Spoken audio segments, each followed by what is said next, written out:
we are investigating. The important thing is to find the child so that we can make a closure. Bavele kwinkundla kamantyi yaseFredenburg entshona koloni abarhanelwa abane ngokuphathelene nokuduka komntwana oneminyaka emithandathu uJocelyn Smith kuquka nomama wakhe. If they stop MK, there will be anarchy in this country. There will be riots like you've never seen in this country. Umongameli weli umnumzana Cyril Ramaphosa uthi urhulumente wakhe uzaqhubisana ngqo nabo baphembelela udushe kweli phambi kwenyulo likazwelonke neliza kubanjwa ngoMeyi.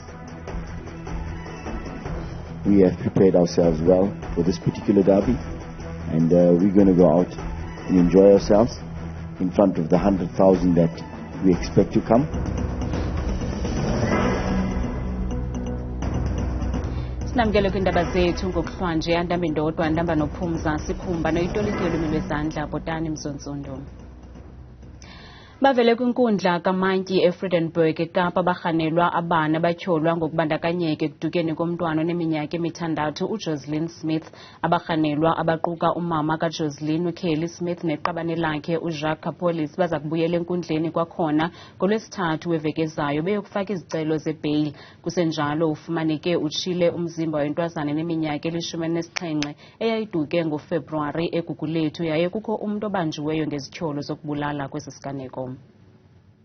Abarhanelwa baza kuvela enkundleni kwakhona ngomhla wesithathu kule nyanga xa besenza izicelo zebail. Umkomishinala wamapolisa eNtshona Koloni uLieutenant Thembisile Phathekile uthi kumatyala ababekwe wona elokuxhwila nokuthutyeleziswa komntu angakhona amanye ongezwayo ngenxa yophando olusaqhubayo. Bakhona abantu abavele enkundleni namhlanje abane, omama ababini namadoda ababini. Ngoku trafficking in person nokuqweqwedisa kidnapping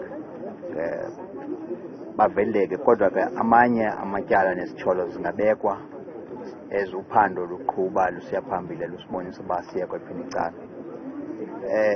Injongo yethu ke kukufumana umntana. As long as singamfumani umntwana lo asukulala sisazama nangokuphanda.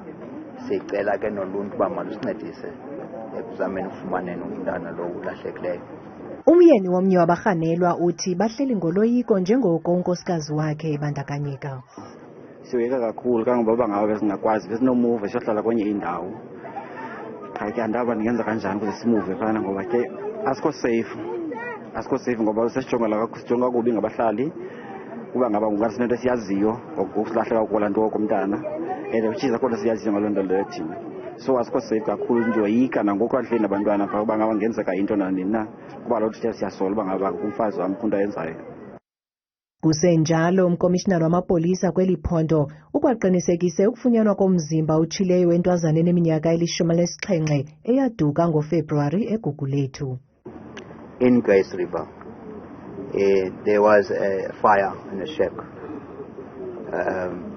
There was a body that was found, and then we had to investigate and take DNA from the parents and the body, which was then subsequently linked to confirm that actually indeed sadly the person that was in that shack was the girl that was missing from Gugulethu. Ukanti amapolisa asathe akhangela umzimba kaJocelyn. Bangazibhaqa bengenanto zokukhwela abantu ngomso njengoko icandelo leteksi ekuruleni limile kwelokuba lizaqhubela phambili nemigushuzo. Ojongene nezothutho kwiphondo laseGauteng unkosikazi Kediboni Diyale Hlabela uthumele amazwi ovelwano kwintsapho zabaqhubi beteksi ababini nabaphulukene nobomi babo kolu qhankqalazo. Abaqhubi beteksi baqale uqhankqalazo lwabo phezolo ngelikhalazela imizila kwaye banyanzelisa ukuba bakhululwe abaqhubi ababanjiweyo. We could not meet their demand, and their demand is that we get SAPS to release those 4 people that were arrested for malicious damage of property and assault and other charges. They are already charged. They are appearing in court tomorrow, and what we were trying to plead with them is that they should allow the law to take its course. because no one is above the law, and then go back to operations. So the meeting ended on a note that they will not go back, and we want to say to the people of Gauteng that there's a chance that they might not have taxis tomorrow. Abahlali baseMalahleni eMpumalanga bafumene ithuba lokuthetha ngemingeni abajongene nayo batsho bememelela kumongameli Cyril Ramaphosa kuba angenelele azinike ingqalelo iingxaki abajongene nazo beluluntu lweliphondo. Imiba ekugangathwe phezu kwayo kwimbizo kamongameli iquke ukunqaba kwamanzi okusela cocekileyo, ifuthe elibi elibangelwa ngucimicimi wombane kwanezinga eliphezulu lentswelangqesho. Umongameli Cyril Ramaphosa uholete indvuna tembuso kutoti bonela ngekwabo umsebenzi lowendiwe nguhulumende endzaweni yaseMalahleni eMpumalanga. Labaholi bakhulumisana netakhamuti ngetinkinga letikhona emphakatsini. Indaba yamanzi iyashokolisa. Siyazi ukuthi amanzi ayimpilo. Uma sinanamanzi asilutho. Asikhona ukwenza lutho. Ndunankulu wesifundza Refilwe Mthweni Tsipane uchaze kabanti ngemsebenzi lowendiwa nguhulumende kulungisa inkinga yemanti. We will deliver the identified 21 catalytic projects which have already been approved in the one plan of the Nkangala district area. The catalytic project, among others, includes the Loskop Regional Bulk Water Scheme, which will augment the bulk water supply by 20 megalitres per day to benefit the communities of Thembisilehani local municipality, thereby reducing the huge water supply deficit. This project, President, is under construction and is destined to be completed by September 2025. The total investment of this project is 1.6 billion rand. Umongameli Cyril Ramaphosa uvakashele esibhedlela lesisha lesakhiwako endzaweni yaseMiddelburg. Kukholelwa ukuthi lesibhedlela sitawuba lusito lolukhulu emphakatsini.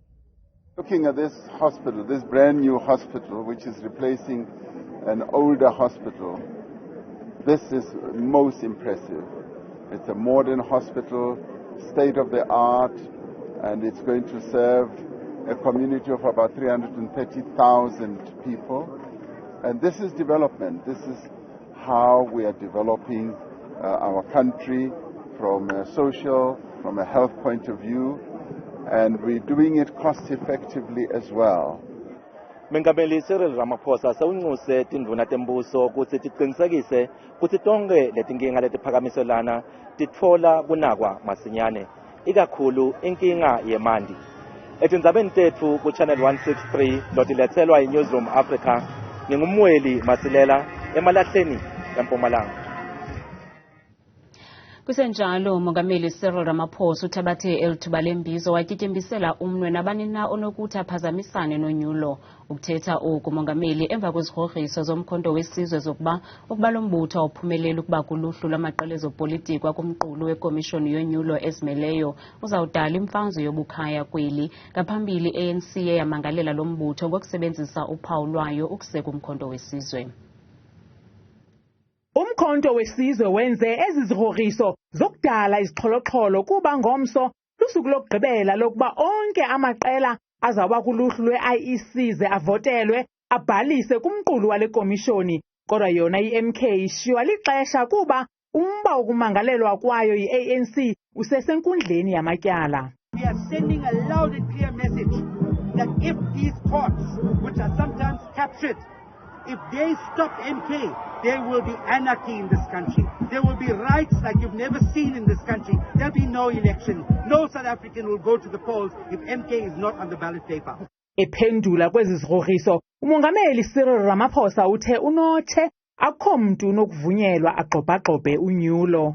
For anyone to say that if this does not happen, they are going to have instability, it's against the will of the people of South Africa. And I can promise you, those people will be followed up. We will arrest them.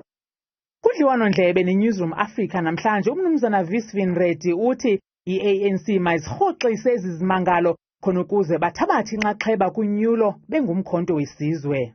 they should withdraw this application, a frivolous application, wasting the time of the courts, taking this matter to go there to try and get MK out of the ballot paper. Don't you think that if the ANC is concerned about having a democratic election, free and fair, that there's no need to go to court to claim that they own the MK logo? Lo mbutho kungokunje uxhomekeke kwisigwebo senkundla ukuze wazi ukuba uzawubandakanywa kumqulu wekomishoni yonyulo ezimeleyo kusini na. Inkokheli ye-Build One South Africa, umnumzana Musi Maimane, ithi kulungele ukwenza indibanisela ngolawulo namanye amaqela ezopolitiko emva konyulo. OkaMaimane ukuthethe oku eRhawutini namhlanje ngethuba ebhengeza ukuba iqela lakhe lingenile kumaqela ezopolitiko azawuthabatha inxaxheba kunyulo emva kokuqabela ngaphaya komlinganiselo we-IEC wama600 abantu abatyikityileyo bexhasa lo mbutho. Umnumzana Musi Maimane uvakele enelunda ngethuba ebhengeza ukuba i-Build One South Africa ayifikanga igalelekile kumaqela aza kuba kumqulu wekomishoni ezimeleyo yezonyulo ngoMeyi. We are today submitting over 140,000 signatures to the IEC. We are here to say to the IEC that you can set up many rules, but we are going to prove you wrong at every step. Utsho isithi ukulungele ukulala ngengubo enye namanye amaqela ukwenza iinguqu kurhulumente olweli lizwe beyimbumba yamanyama. No party is going to get over 50%. That's a starting point.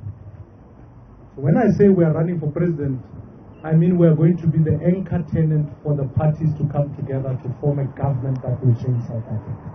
Inxalenye yezibhambathiso zeBosa kulo mtshato namanye amaqela kuqinisekisa ukuba amatyala asezinkundleni akapheleli isithubeni okwezithukuthuku zenja.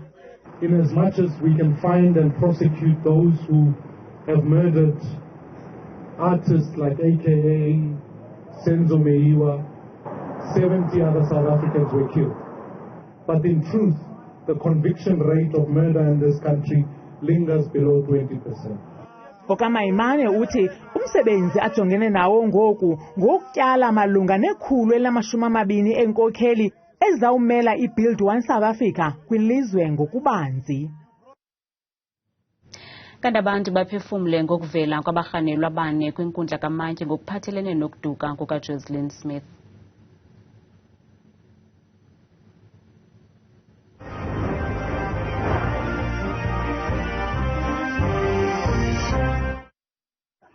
Aba bantu mababanjwe bavalelwe bade baxele umntana ba uphi bangayinikwi ibheyi. Inkantolo kumele yenza ngabisifundo sezikaningi igameko efuzelezi kuba abantu abasondelene nezingane eziduka izingane. Xa kukho nomzali makhe baxela uba umntana bamtheni bamsephi umntana.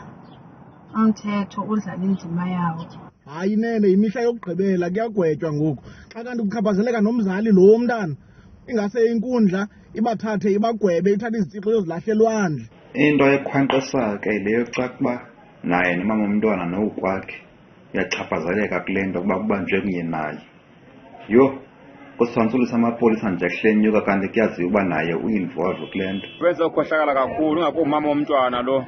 Wathola umntwana weminyaka ezilithoba phinde futhi uhambe uyomthengisa. Umuntu noba angenza ntoni na emasikizi kodwa uzawufumana ibheyili. Abantu bebefanele ugwetywa nje ngendlela engenalusini apha. Abagcinwe esitokisini ngempela kuzobe bakhuluma iqiniso ukuthi umntwana bamsaphi bamlahla kuphi.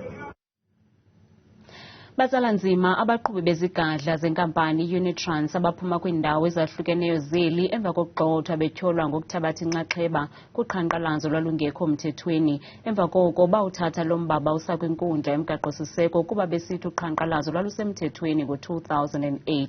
Kodwa Unitrans ayizange yenze ngokomyalelo wenkundla ngo-2016 nalapho yagweba ngelithi mayibabuyisele emsebenzini yaye bahlawule neemali zabo ngokupheleleyo abasebenzi. Utata uWellington Ngedle ngomnye wabaqhubi bezigadla abangama91 abagxothwa okomshologu yinkampani iUnitrans kwiminyaka eli-13 eyadlulayo. Utyhola ngelithi ude wafunyanwa sisifo sokufitsala ecikidwa kukwazi ukuba ityala baliphumelela kwinkundla yomgaqo-siseko kodwa inkampani yasinyevulela eso sigwebo. bebuhlungu dikhathazekile ntombi xa kusithiwa yi-absent. Ngeke ndibe semsebenzini nge-17 ngakusasa nge-18 sekuthiwa wena bu-absent, kuthiwa kumhlala phantsi babekwa, niyajika kusasa niyothi ndisekhaya ngoku nithi bu-absent. Hayibo, ekudala sikufuna ngefoni into kuba absent ukuthi uthini, injongo ibikukundixhotha ndibahambe. Omnye wabaqhubi ongathandanga ukuvela kumabonakude kuba isoyikisela ubomi bakhe uthi impilo inzima. Life is very difficult manje ngoba esimanje mase ungasebenza abantu abaninzi bakurejecta. Abantu abaninzi bakuthatha njengathi maybe awunaqiniso or awusimiselanga. Ujena usikwe imfesane emva kokuva ngebali laba baqhubi bezigadla ku-TikTok uyithabathe wayithi thaqa kwiqela lezopolitiko atyhola ngelithi liza kuyiqwalasela le meko. I can't understand why a company as big as Unitrans would do this to these truck drivers who are heads of homes. Some of them have died fighting for their dignity since 2008. We have also taken the matter to the EFF Labour Desk, who's been so amazing, and they've volunteered to help the truck drivers. Ukanti amagqwetha e-Unitrans aphendule ngelithi akanamntu wokuthetha egameni lenkampani. Njengoko ingama-91 abaqhubi bezigadla e-Unitrans abathi banika uphumaphele, 15 kubo yaye yasweleka emva kokuphelwa imisebenzi. Kodwa uba ungedle nabanye abagungqe kwelokuba i-Unitrans ibahlawule imali zabo njengoko yagunyazisayo inkundla yomgaqo-siseko. Kwiindaba zethu kuChannel 163 ngokuphathelwa Newsroom Africa, ndinguNtsiki Noyiya ethokoza kwiMpumarandi. Nanguthabile Makhaphela nemozulu yangokuhlanje nangomso.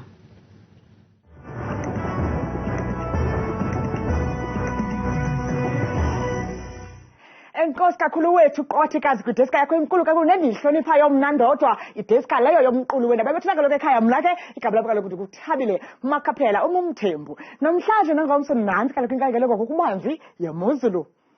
Kaloku bethu basesivule ngokujonga ukubazi kaloku iingcingo zethu apha eMzantsi Afrika uqosha ngokubanzi ukutshisa kakhulu kwelanga ukubhudla kwemimoya nemvula ezininzi apha eMzantsi Afrika njengapha kaloku lo meko wethu mhlawumbi kabanzi nothi ilanga phayako apha endithini kuyatshisa mpela phaya ngama-30 nje mbukele ekhaya ekhatshwa sesasithandathu kuyatshisa futhi phaa koTosca kwasekuseni ngayo kaloku la 18 degrees baluvala usuku futhi kusatshisa mpela ilanga kakhulu kuyatshisa phela phaka kubukele kakhulu ngo-38 degrees Fahrenheit futhi emini kakhulu phaa bukeli bevuka phaa xesha lasekuseni ngo-16 degrees bahambe nemini yabo ngo-31 amaqondo wakho kwembukelo ekhaya lawa phansi naphezulu sivuka kaloku iphondo lokuqala phaa kuphaya empuma kolona indawo eziphakamile njengaphaa kaloku kooBurgersdorp ekuseni futhi bevuswa lela 10 bavala usuku lwabo kamanzi bembukele ngemini yelanga phaya embindini eMzantsi Afrika elo phondo ke liphaa kaloku eFreystata njengaphaa kooVelcom kwasekuseni futhi ngo-14 degrees chunce belosuku lwabo futhi lihlabile umhlaba ngama-30 nje anesine.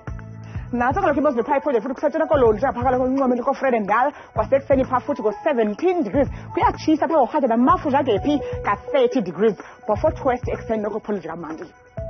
Bukela mekhaya nantso kaloku imozulu futhi kusephondweni lona liphaa kummandla eMzantsi Afrika futhi Northern Cape indawo ezifana phaa kaloku kooKimberley kwaphaa bevuka futhi ekuseni ngo-13 degrees baqhube nosuku ngamafuja ngephi ka-35 degrees.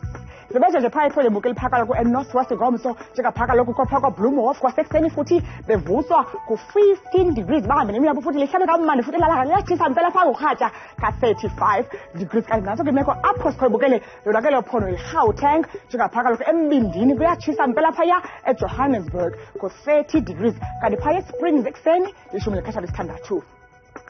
Yenhle nje imozulu kumantla apha eMzantsi Afrika ephondweni laseLimpopo njengaphaa kaloku koMusina ekuseni ngo-21 degrees bavala usuku bukela kutshisa kakhulu mpela phaa futhi ngama-37 kusatshisa ePhalaborwa kwasekuseni ngomso. Benje nje phaya empumalanga njengaphaa kaloku koMbombela ngo-20 degrees kusatshisa futhi ngama-30 ekhatshwa sesibini kutshisa mpela esikhukhuza ngo-40 degrees.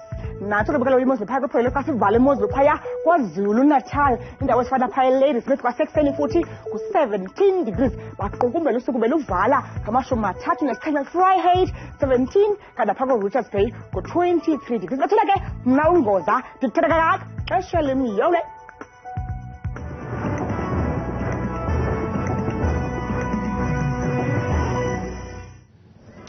Kamnandi mawethu.